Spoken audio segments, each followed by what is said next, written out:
ప్రస్తుతం మనతో పాటు ప్రముఖ నిర్మాత, అలాగే రాజకీయ, సినీ విశ్లేషకులు చిట్టిబాబు గారున్నారు. ఆయనతో మాట్లాడదాం. నమస్తే సార్. నమస్తే.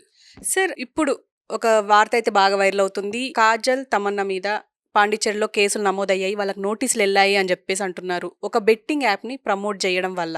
అయితే దీనివల్ల విమర్శలేమొస్తున్నాయంటే, ఈ ఇన్‌ఫ్లుయెన్సర్స్‌కి గానీ, ఇటు మూవీ ఇండస్ట్రీ వర్క్ జేసే హీరోలు గానీ, హీరోయిన్‌లకు గానీ అసలు ప్రజల మీద బాధ్యత ఉందా? లేదా? ఎందుకంటే వాళ్ళని ఎన్నో కోట్ల మంది, వేల మంది, లక్షల మంది ఫాలో అవుతూ ఉంటారు. ఎందుకిలా జేస్తున్నారు అని జెప్పేసి అంటున్నారు. దీనికి మీరేమంటారు? ఇదేంటంటే అమ్మా, నీ తప్పిదాన్ని నా మీదకు తోలటం. ఇప్పుడు ప్రభుత్వం ఇదేదైనా బ్యాన్ చేయాలంటే ప్రభుత్వం తీసుకోవాలి. మీరేమో సిని cigarette is injurious to health అంటారు. మళ్ళీ అమ్మకానికి అలౌ చేస్తారు. నువ్వు అమ్ముతావు. నీకేమో గవర్నమెంట్‌కేమో టొబాకో ద్వారా టాక్సులు కావాలి. వాళ్ళ నుంచి నువ్వు డబ్బులు సంపాదించాలి. అమ్ముతావు కానీ మమ్మల్ని కొనొద్దు అంటావు. అలాగే మందు ఇంజూరియస్ టు హెల్త్ అంటావు డ్రింకింగ్. నువ్వు అమ్ముతావు. డిస్టిలరీస్‌కి పర్మిషన్‌లు ఇస్తావు. మూలకో దానికి ఇస్తావు పర్మిషన్. మళ్ళీ తాగొద్దు అని. ఇది ఎక్కడి విధానం ఇది? మీరు sincere your government is sincere to the society. You ban them. నువ్వు బ్యాన్ చెయ్యి. బ్యాన్ చేసి బాధ్యత ఎవరిది బాధ్యత? మా మీద బాధ్యత ప్రభుత్వానిది బాధ్యత. ఇప్పుడు ఆ బాధ్యతను మేము బాధ్యతను చెప్పాలంటే ఇప్పుడు కేజ్రీవాల్ ఢిల్లీలో ఎలక్షన్ అమ్మా. కేజ్రీవాల్ ఎలక్షన్‌కి కొంతమంది ఆర్టిస్టులు కూడా ఎళ్లి కేజ్రీవాల్‌ని గెలిపించండి అని మాట్లాడారు. కేజ్రీవాల్ ఓడిపోయారు. ఇమ్మీడియేట్‌గా బాధ్యత లేదా వీళ్ళకి?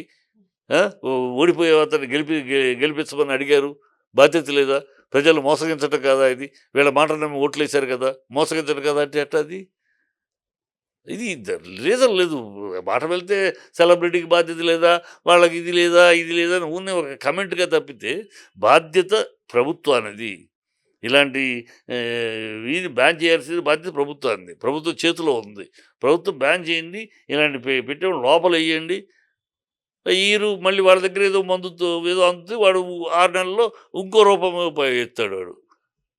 ఇప్పుడు వాడిని అరెస్ట్ చేస్తే వాడు ఇంకో రూపం ఎత్తాడు. ఇంకో పేరు ఎత్తాడు. దానికి వాడు పేరు మార్చుకుని అదే దానిలో దానికి అడ్డుకోవడానికి చట్టాలు లేవు. అవి చెయ్యండి. ఇది చేస్తే వాళ్ళకి ఇలాంటి పనులు చేస్తే మన జీవితాలు నాశనం అయిపోతాయి. మనం ఇంకెక్కడికి మన పాస్‌పోర్ట్ ఉండదు. మనకి ఫారిన్‌కి వెళ్ళడానికి ఉండదు. మనకి బ్యాంకులో లోన్‌లు ఉండవు. ఇలాంటి వాటిలో మనం ఒకసారి పోలీస్ కేసులో మనం రిజిస్టర్ అయితే మన జీవితం అంతా ఏమీ చేయలేము. మనం అడుక్కు తినడం తప్పితే ఏ పెట్టుబడి మనకెవడు పెట్టడు. ఏ బ్యాంకు మనకు లోన్ ఇవ్వదు. ఈ లెవెల్‌లో వాళ్ళకి మొత్తం బ్లాక్ చేయాలి. బ్లాక్ చేస్తే ఆటోమేటిక్‌గా ఆగుద్ది. అయి చెయ్యరు మీరు. ఎందుకు చేయదు ఈ ప్రభుత్వం? మళ్ళీ వాళ్ళతోటి వీళ్ళకే లావాదేవీలు. ఈ నడిపేవాళ్ళు ఎవరు? పెద్ద బ్యాక్ డ్రాప్ ఉన్నవాళ్ళు. అందుకనే ఒకసారి పెద్ద స్మగ్లర్ అతను. ఈ దేశంలో మొట్టమొదటి స్మగ్లర్ తర్వాతే దావూద్ ఇబ్రహీం. దావూద్ ఇబ్రహీం కన్నా ముందు అతను చలాయించాడు అసలు అధికారం. అతను ఎవరు మినిస్టర్ అంటే అతను, ఎవరు గవర్నమెంట్ అంటే వాళ్ళది అట్లా చలాయించాడు. అతను ఒకసారి కానీ రోజు పేపర్లో ఈ పొలిటీషియన్లు ఆయన తిడతా ఉండేవారు.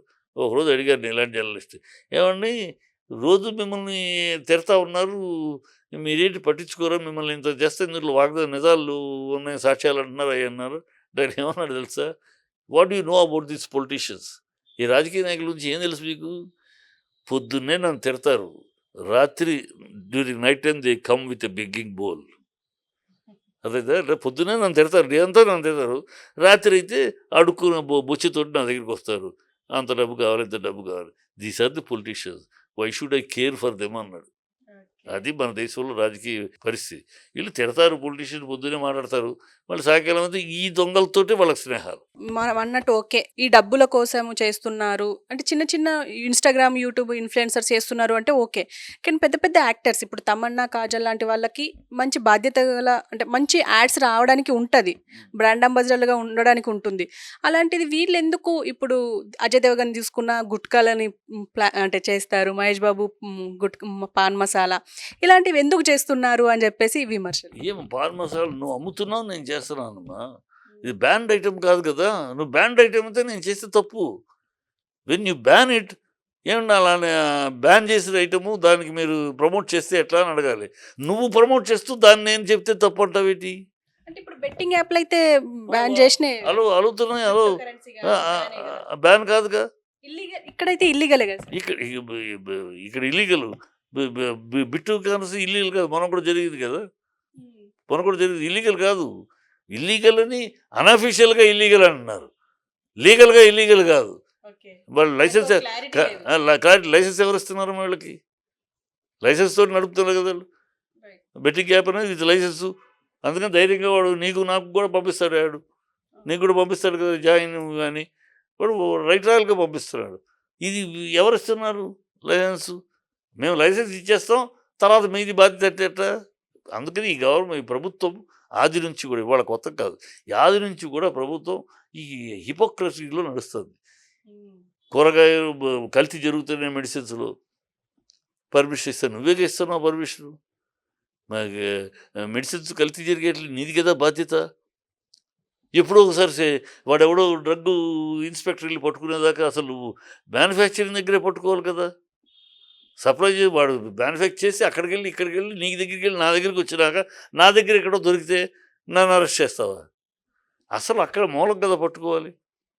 అది బ్యాన్ చేసేది ప్రిపరేషన్ దగ్గర వాడు ఏం వాడుతున్నాడు, నువ్వే లైసెన్స్ ఇస్తున్నావు, వాడు పెడుతున్నాడు ఇదిగో ఇది కంటెంట్స్ అని పెడుతున్నాడు, అవి కరెక్ట్గా ఉన్నాయో లేదా నువ్వు చెక్ చేయాలి కదా.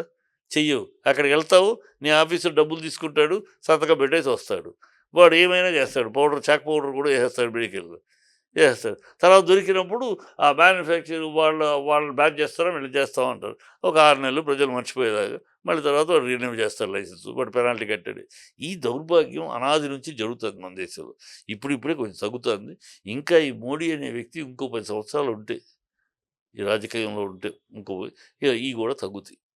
ఇదేంటే చెట్లు ఈ కాంగ్రెస్ హయాంలో అనైతికమైన విధానాలు, అనైతికమైన ప్రభుత్వ విధానాలు విపరీతంగా కాళ్ళు ఉనికిపోయింది, వేళ్ళు ఉనికిపోయి బీభత్సంగా పాతుకుపోయి ఉన్నాయి. అవి కూకటి వేళ్లతోటి పెకలించాలంటే అంత ఒక రోజులో అయ్యే పని కాదు. నిదానంగా అనేక విషయాల్లో జరుగుతున్నాయి. ఈ విషయాల్లో కూడా మోడీ గారి దృష్టి ఉంది. నా దృష్టిలో మోడీ గారే మళ్ళీ, నేను బీజేపీలు కాంగ్రెస్లు అన్నాను, మోడీ లాంటి ఒక నాయకుడు, అలాంటి నిర్దిష్టమైన నాయకుడు, పట్టుదలతో ఉన్న నాయకుడు, దేన్నైనా సరే ఖచ్చితంగా నొక్కి తొక్కగలిగిన నాయకుడు, చెడుని అలా నాయకుడు మోడీ ఉన్నాడు కనుక మోడీ లాంటి ఇంకో 10 ఏళ్ళు ఈ దేశానికి ప్రధానిగా లేకపోయినా అడ్వైజర్గా అయినా సరే ఆయన ఉంటే ఈ దేశం బాగుపడుతుంది. ఇవన్నీ ఇలాంటి ప్రశ్నలు మళ్ళీ రాకుండా ఉంటాయి. అంటే ఇప్పుడు ప్రతిదానికి ఇప్పుడు ఈ స్మోకింగ్ కానీ, ఆల్కహాల్కి కానీ, ఇప్పుడు ఈ బెట్టింగ్ యాప్లు కానీ, క్రిప్టో కానీ, ఇవన్నింటికి ప్రభుత్వం బాధ్యత వహిస్తే ఇవన్నీ మన దగ్గరికి రావు అంటారు. ప్రభుత్వం బ్యాన్ చేసి వాళ్ళు శిక్షించి ప్రభుత్వం వాళ్ళ నుంచి వచ్చే ఆదాయాన్ని చూస్తుంది. వాళ్ళ నుంచి వచ్చే ఆదాయాన్ని చూసి ప్రజల మీద మీరు తినొద్దు, మీరు తినొద్దు. ఇప్పుడు నోటి దగ్గర తీసుకొచ్చి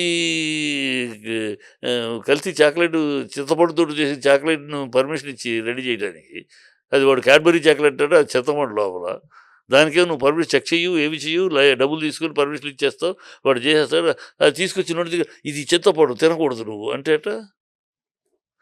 అది బుద్ధి తక్కువ. అందుకని హిపోక్రసీ మన ప్రభుత్వ పాలసీలో హిపోక్రసీ ఉంది. ఆ హిపోక్రసీ పోవాలి. బ్యాడ్ అంటే బ్యాన్ ఇట్. మీకు ప్రభుత్వానికి ఆదాయం పోయిందా పోనీ, కానీ కాదే ప్రభుత్వం ఆదాయం అటు వస్తుంది.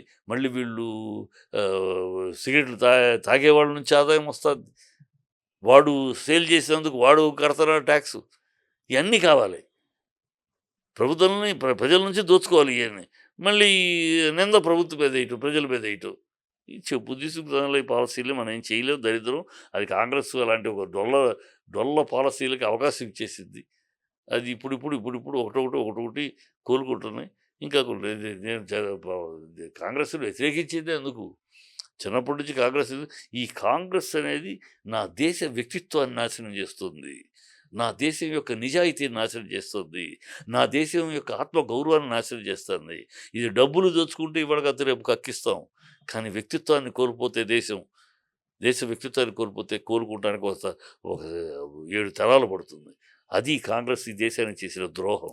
అందుకని కాంగ్రెస్ దొంగలు, దేశ ద్రోహులు, దొంగ భారతీయులు, దొంగ హిందువులు, దొంగ గాంధీలు.